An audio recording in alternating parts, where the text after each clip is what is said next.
നമ്മൾ ഭയപ്പെടണം. നമ്മുടെ മക്കളെ നമ്മൾ ചേർത്തു പിടിക്കണം, ഖുർആനുമായിട്ട് ബന്ധമുള്ളവരാക്കി എടുക്കണം. പക്ഷെ അവർ മനസ്സിലാക്കുന്നില്ല, പറഞ്ഞു കൊടുക്കുന്നില്ല.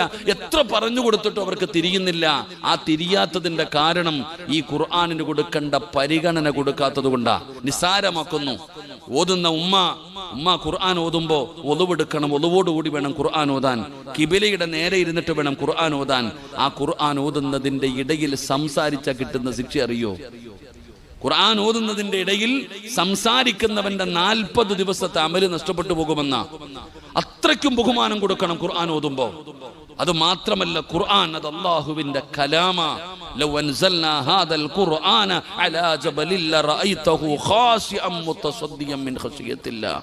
ഈ ഖുർആൻ എങ്ങാണം അല്ലാഹു ഒരു മലയുടെ മുകളിലാണ് ഇറക്കിയിരുന്നതെങ്കിൽ ആ ഖുർആൻ ഇറങ്ങിയത് കാരണം ഭയന്നു വിറച്ചുകൊണ്ട് ആ പർവ്വതങ്ങൾ പോലും ധൂളികളായി പോകുമായിരുന്നു എന്ന് അല്ലാഹുവിന്റെ വിശുദ്ധ ഖുർആൻ. അല്ലാഹു നമുക്ക് ഈമാൻ നൽകുമാറാകട്ടെ. ആ ഖുർആനായി ഇന്ന് നമ്മൾ വെച്ച് അമ്മാനമാടുന്നത്. അതിന് കൊടുക്കേണ്ട പരിഗണന കൊടുക്കുന്നില്ല, അതിന് കൊടുക്കേണ്ട സ്ഥാനം കൊടുക്കുന്നില്ല, ബഹുമാനമില്ല. മരിച്ച വീട്ടിൽ ഓതാനുള്ള ഒരു ഗ്രന്ഥമായി, റമളാനിന്റെ 27-ാം രാവിലെ പൊടി തട്ടിയെടുക്കാനുള്ള ഒരു ഗ്രന്ഥമായി ഖുർആൻ മാറുന്നു. ആ ഖുർആൻ സാധാരണ നിസ്സാരമായി കാണേണ്ട ഒരു കാര്യമല്ല. ആ ഖുർആനിന് കൊടുക്കേണ്ട സ്ഥാനം കൊടുക്കാത്തത് കൊണ്ടാ നമുക്ക് ഇങ്ങനെ ഒരു ഗതി വന്നത്. അല്ലാഹു നമുക്ക് ഈമാൻ നൽകുമാറാകട്ടെ. അല്ലാഹു നമുക്ക് ഈമാൻ നൽകുമാറാകട്ടെ. അതുകൊണ്ട് ഖുർആനിനെ ബഹുമാനിക്കാൻ പഠിക്ക്. ആ ഖുർആനിനെ കുറിച്ച് മനസ്സിലാക്ക്.